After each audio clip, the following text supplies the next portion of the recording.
One thing I'd love you to talk about, Alex, is this concept of simplicity. And I think that Turbonomic recognizes that the customer has a larger ecosystem of vendors. Yeah. And instead of pushing against that model, you've embraced that model to say, leverage what you're working on. I want you to talk about that a little bit, because I think a lot of organizations don't take that macro perspective and they end up in headwinds. Yeah, so I would love to tell you that we arrived at that day one. Really what we found was there were so many different use cases that customers were putting Turbonomic to work for.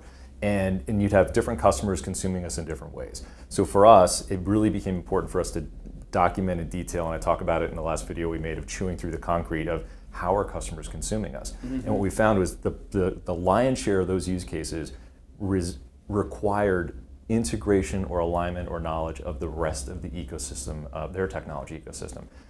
And in a way, we took that and we started getting smarter about the ecosystem that they already invested in. And when we came to give them a proposal, we came to give them a deal, we talked about how they would adopt us and consume us relative to the investments that they already made. Mm. And so but it was a bit of a journey. I mean, it was we had to define what the outcomes were. We had to identify the metrics to measure those outcomes by.